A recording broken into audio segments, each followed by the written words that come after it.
హెచ్చరిక, దైవజనుని హెచ్చరిక. రోజు ప్రార్థన చేసుకునే వాళ్ళు ఎవరు? హల్లెలూయా చెప్పండి. అబ్బా, ఎంత మంచోళ్ళు అంటే మీరు. ఎంతసేపు చేసుకుంటారు? గంట సేపు చేసుకుంటామమ్మా. అబ్బా, మేము గంట కాదండి, 1 నిమిషం చేసుకుంటాం అన్నోళ్ళు ఉన్నారా అమ్మా? ఎంతండి? అరగంట. ఓకే. ఇంకా ప్రార్థన అండి, అరగంట గంట చేసి ఆపేది కాదు. ప్రార్థన అయిపోదు. ఎడతెగక ప్రార్థన చెయ్యండి. గంట సేపు గట్టిగా చేస్తాం, అరగంట సేపు గట్టిగా చేస్తాం, పావు గంట సేపు స్వరమెత్తి చేస్తాం. ఆ తర్వాత మన హృదయంలో ప్రార్థన ఆత్మ కలిగి ఉంటే ప్రార్థన చేసుకుంటూనే ఉంటాం. మనకి ఆలోచనలు వస్తాయి కదా, 1 గంట వస్తాయా ఆలోచనలు? ఎప్పుడో వస్తాయా? ఏంటో మాట్లాడతలేదు. 1 గంటే వస్తాయి ఆలోచనలు, మిగిలిన సమయం అంతా మైండ్ బ్లాక్ ఉంటుందా? ఆలోచనలు వస్తూనే ఉంటాయి కదా. కొన్ని మంచివి ఉంటాయి, కొన్ని చెడ్డవి ఉంటాయి, కొన్ని కోపతాపాలు, కొన్ని అసూయలు, కొన్ని కక్షలు, కొన్ని తప్పుడైన ఆశలు. ఏంటండి? కానీ ప్రార్థన చేసుకునే వాళ్ళకి ప్రతి ఆలోచన ఏమవుతుందో తెలుసా? ప్రార్థనగా మారిపోతుందండి. ప్రతి ఆలోచనను ఏం చేయాలి? మనం దేవుడితో మాట్లాడుకునేది ఉండాలి. మీరు ఇంత మంచోళ్ళుగా కనబడ్డారు, కానీ మీకు ఏ కష్టాలు లేవా? లేవన్నోళ్ళు ఎవరుంటే చేయి చూపించండి. శ్మశానానికి వెళ్ళి అడిగితే అక్కడ ఉన్నోళ్ళు లేవని చెప్తారు. ఇక చచ్చినోడికి బాధ ఏముంది? చచ్చినోడు సమాధి దగ్గరికి వెళ్ళి తిట్టు, నన్ను తిడతావే అంటాడా? ఏంటండి? ఆయనకి ఇష్టమైన కూర వండి తీసుకెళ్ళి పెట్టు, అబ్బా అని తింటాడా?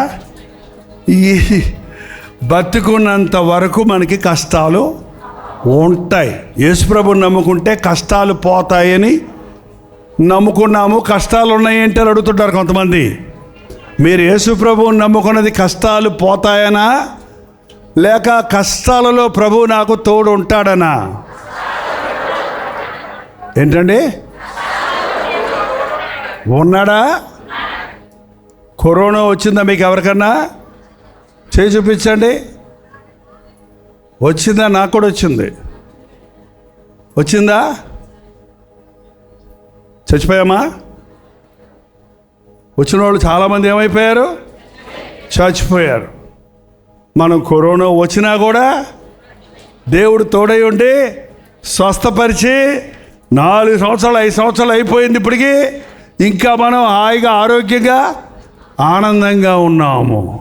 మిగిలిన వాళ్ళేమో అసలు కరోనాయే రాలేదంటాళ్ళు. వాళ్ళు మంచోళ్ళ, మనం మంచోళ్ళమా? వచ్చి తగిన వాళ్ళది గొప్ప, అసలు రాకుండా ఉన్నోళ్ళది గొప్ప? అసలు రాకుండా ఉన్నోళ్ళని దేవుడు ఎక్కువ ప్రేమించాడా, వచ్చి తగ్గించిన వాళ్ళని దేవుడు ఎక్కువ ప్రేమించాడా? మరి వచ్చిపోయింది బతికిచ్చావు దేవా స్తోత్రం అని మేము చెప్పుకుంటున్నాం. మీకు అసలు రానే లేదు కదా. మరి మీరు దేవుణ్ణి స్తుతించారా? స్తుతిస్తూనే ఉన్నారా? ఇది అప్పుడు స్తుతించారా, ఇప్పుడు స్తుతించారా? మీరు అప్పుడు బతుకున్నారా, ఇప్పుడు బతుకున్నారా? బతుకున్నంతకాలం ఏం చేయాలి? మనం స్తుతిస్తూనే ఉండాలి, ప్రార్థిస్తూనే ఉండాలి. తప్పకుండా ఈ లోకంలో ఇవాళ తింటే సాయంత్రం ఆకలేదా? సాయంత్రం 2 ప్లేట్లు తింటే పొద్దున ఆకలేదా? మరి మళ్ళీ ఏ పూటకు ఆ పూట మనకి ఆహారం కావాలి. ఏంటంటే ఏ పూటకు ఏ రోజుకి ఆ రోజు మనకి ఆదాయం కావాలి. ఏ నెలకు ఆ నెల మనకి డబ్బులు కావాలి. కాబట్టి యేసయ్య ఎప్పుడు కావాలి? మనకి రోజు కావాలి. అనుక్షణం మనల్ని కాపాడే దేవుడు ఆయన. మనం కూడా అనుక్షణం దేవుడితో సహవాసము చెయ్యాలి. కష్టం వచ్చినప్పుడు దేవుడు లేడని, మేలు జరిగినప్పుడు హల్లెలూయా అంటే అది క్రైస్తవ భక్తి కాదు. కష్టాలు వస్తాయి, కానీ కష్టాల్లో దేవుడు మనల్ని వదిలిపెట్టడం. మీకు ఎప్పుడన్నా జ్వరం వచ్చిందా? జ్వరం వచ్చినప్పుడు మీ ఇంట్లో వాళ్ళు మిమ్మల్ని ఎక్కువ ప్రేమిస్తారా? జ్వరం లేనప్పుడు ఎక్కువ ప్రేమిస్తారా? జ్వరం వచ్చినప్పుడు దగ్గర కూర్చుంటారా? అన్నం తినిపిస్తారా? అయ్యి తాగు, హార్లిక్స్ తాగు అని ఇస్తారా? బాగున్నప్పుడు ఇస్తారా ఎవరన్నా? కొంతమంది జ్వరం వస్తేనే బాగుంటుంది అనిపిస్తుంది. ఎందుకంటే మా అమ్మ ఎక్కడ కూర్చుంటుంది? నా పక్కనే కూర్చుంటుంది, మాటి మాటికి చెయ్యేసి చూస్తుంది. ఏంటంటే దుప్పటి తెచ్చి తానే కప్పుద్ది, లేచి కూర్చోబెట్టి చక్కగా తినిపిస్తుంది. జ్వరం తగ్గిపోయింది అనుకోండి, మంచం మీద పడుకొని అమ్మ కాఫీ ఇయ్యి, అమ్మ తినిపించంటే ఏమంటుంది? ఏం రోగం నీకు? ఏంటండి, మనకి బాధలు వచ్చినప్పుడు ప్రభు ఎక్కడుంటాడు? ఒక తల్లికి అంత ప్రేమ ఉంటే మనల్ని పుట్టించిన, మన కొరకు ప్రాణం ఇచ్చిన యేసయ్య మనల్ని ఎంత ప్రేమిస్తాడంటే, మనం బాధలో ఉన్నప్పుడు, శ్రమలో ఉన్నప్పుడు, ఆకలితో ఉన్నప్పుడు, కన్నీటితో ఉన్నప్పుడు దేవుడు ఎక్కడో ఉన్నాడు అనుకోవద్దు, నీ పక్కనే ఉన్నాడు ఆయన. అందుకనే నీ కన్నీరు తుడుస్తాడండి. ప్రార్థన. పరిశుద్ధుడా, ప్రేమగల తండ్రి, ఇంకా ఏ కుటుంబంలో కలహాలున్నాయో, ఏ కుటుంబంలో రోగాలున్నాయో, ఏ కుటుంబంలో రక్షణ లేనివారు ఉన్నారో, అట్టి వారి పట్ల ఈ రోజు నుండి నీ అద్భుత కార్యాలు జరిగించమని ఆయన. ప్రతి విధమైన సాతాను తంత్రమును, ప్రతి విధమైన సాతాను కట్లను నజరుడైన యేసుక్రీస్తు నామములో విడుదల చేయించున్నామని ఆయన. ప్రతి రోగిని స్వస్థపరచును ఆయన. ప్రతి మానసిక వేదనలో ఉన్నవారిని విడుదల చేయము తండ్రి. నీ దూతలు కావలి ఉండని అయ్యా, నీ దేవదూతలు మా ఇంటి మీద ఉండని అయ్యా. మా బిడ్డలందరూ రక్షించబడాలయ్యా. నా బిడ్డలు నీ దేవుని రాజ్యంలో గొప్పవారికి ఉండాలయ్యా. నా బిడ్డలు నరకంలో కాలే కట్టెలుగా ఉండడానికి కాదయ్యా నేను కన్నది. నువ్వు ఇచ్చిన బిడ్డలను నీ రాజ్య వారసులుగా చేయడానికి నాకు సహాయం చేయయ్యా అని అడగండి.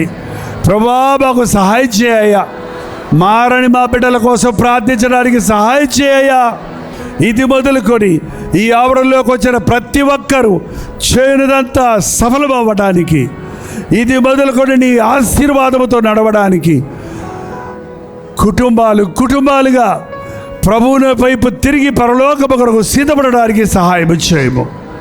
రోజు వింటున్న వాక్యాన్ని దినమంతా ధ్యానించి దీవించబడుటకు సహాయం చేయము.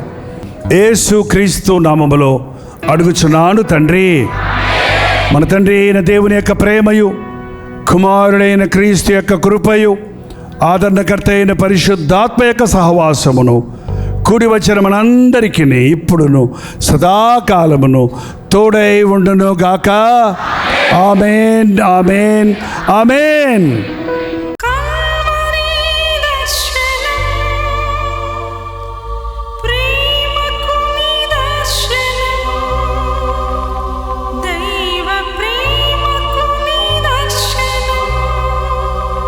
తెలుగు, తమిళ, హిందీ, మలయాళం, బెంగాలీ, ఒరియా అనే 6 భాషల్లో టెలివిజన్ ప్రోగ్రామ్స్ కొనసాగుతూనే ఉన్నాయి. భారభరితమైన పరిచయంలో మీరు సహకరించాలని ఆశిస్తే, ప్రభు మిమ్మల్ని ప్రేరేపిస్తే మీ విరాళాలు, కానుకలు డాక్టర్ జై ఫౌండేషన్స్ అనే ట్రస్ట్ నెంబర్కి మీరు పంపించవచ్చు. అవి నేరుగా టీవీ ఛానల్స్కి వెళ్తే అందులో ఏది నేను మా సొంత పరిచయం కొరకు ముట్టుకోవటం లేదు, వేరే పరిచయం కొరకు ముట్టుకోవటం లేదు. టెలివిజన్ పరిచయలో ఇంకా సువార్త వినని వారికి అది అందించాలని ఆశతో ఒక 20 సంవత్సరాలుగా కొనసాగుతున్న పరిచయం కొరకు ప్రార్థించండి, మీ సహకారాన్ని అందించండి. ఈ విషయం మీకు ఇంకా ఎవరైనా కావాలంటే 89393939 అనే నెంబర్కి మార్నింగ్ 10 నుంచి ఈవినింగ్ 10 లోపల మీరు ఫోన్ చేయండి. వివరాలు గురించి తెలియజేస్తాను.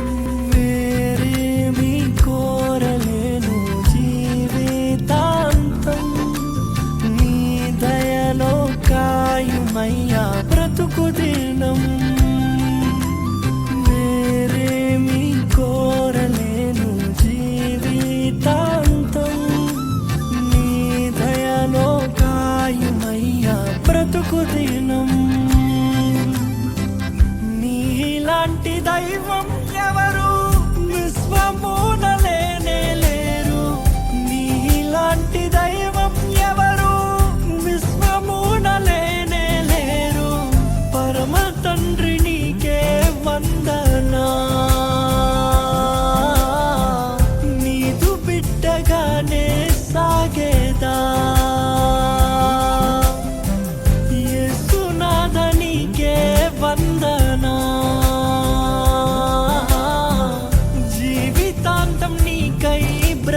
లేదా